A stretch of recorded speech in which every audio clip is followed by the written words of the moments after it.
am enjoying God, guys. Every day, all day. Let me tell you, he shows up for me. I'm here with my sweetie pie, Hey Julie. guys.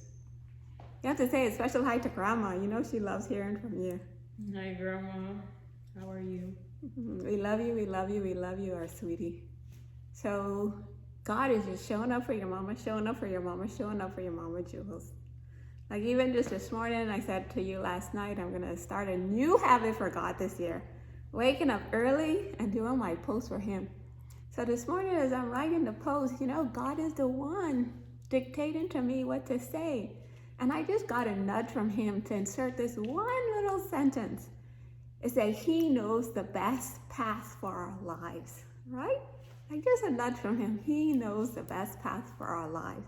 So I go out on my run, guys. And I go out on my run to touch my tree, even though I didn't have time really this morning.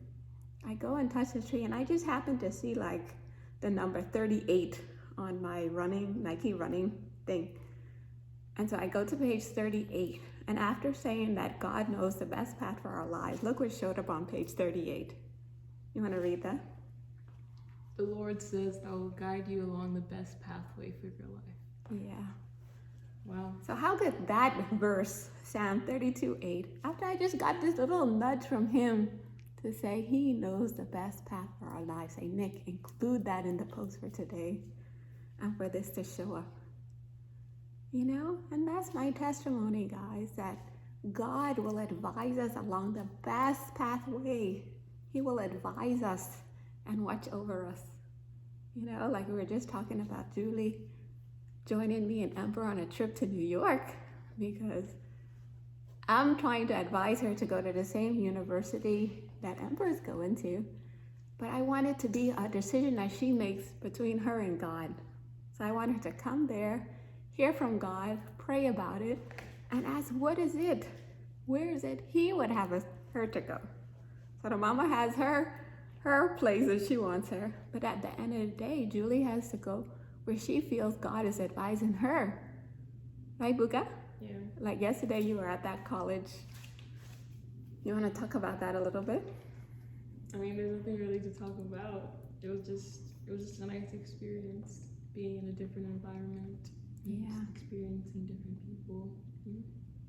Because, you know, this story goes back to when God told me in my spirit that I should send an email to your school because she's still a high school student.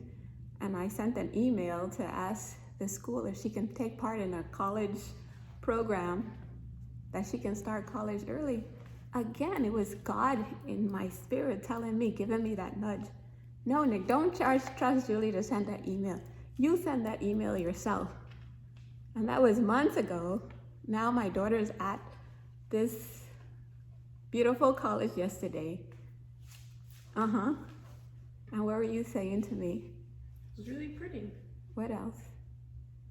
What else did I You say? were just so grateful. She was just so grateful, guys, to be there and say, wow, God, I get to come to a place like this For free. for free. And that's, again, this verse on Jules. He will guide us on the best pathway. Because even if you have to go if she has to go to this high school for anything, what do you say? Like she doesn't even want to be there. Because it's terrible. It's not terrible. It's just God is. was saying to me, like, it's time for Julie to leave that high school. It's time for Julie to get out and out of her comfort zone and try new things. So not only did she go to a different campus, right? That's not close to her. She went to a different campus, this beautiful, beautiful campus.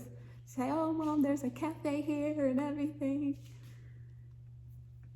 But it was me. I felt God nudging me, Julie, which has given me like this practical experience of when I listen to God and how things end up working out so beautifully. You understand?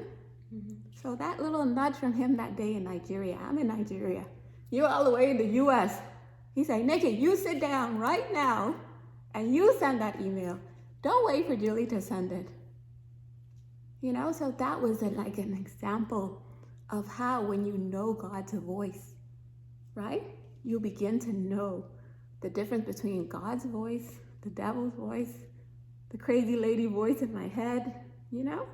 So guys, it's a practical experience of learning God's voice. Is what I'm hoping that I'm teaching you guys here with my silly stories and stuff. So I paid attention, sent that email, and it's led my daughter's life on such a beautiful path where she got to meet some great professors last semester, huh? Yeah. Yeah. And what did those professors do for you? They did a lot for me. They helped me realize the things that I'm capable of. Yeah. Because they didn't give me traditional work. Right. So in my head, I was terrified about what Right. could happen. But then I found out that I was actually more than capable of doing everything that they had me to do. Yeah. So God's ways are always the best, guys. It's just for us to learn his voice. When he said, Nick, you sit down and send this email right now.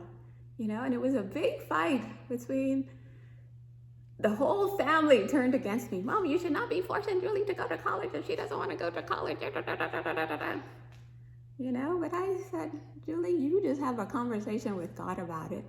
And before long, she was the one saying, Mom, I need to get into this college. She's the one emailing the teachers and everything, trying to get herself out of there. That's your side of the story. Yeah, that's my side of the story. Remember, there's two sides and the truth. Okay. But in this case, mine is the truth. Okay, well, God knows the truth. True. Bottom line. That's true. So this verse from Psalm 32:8, he knows the best. It's just for us to start practicing, paying attention to his voice, listening to him. When this strong feeling in you said to do something, and then you learn his voice through practical experience of following his lead, guys. So don't miss out. The best life is with God. Peace. Love you, my bookie.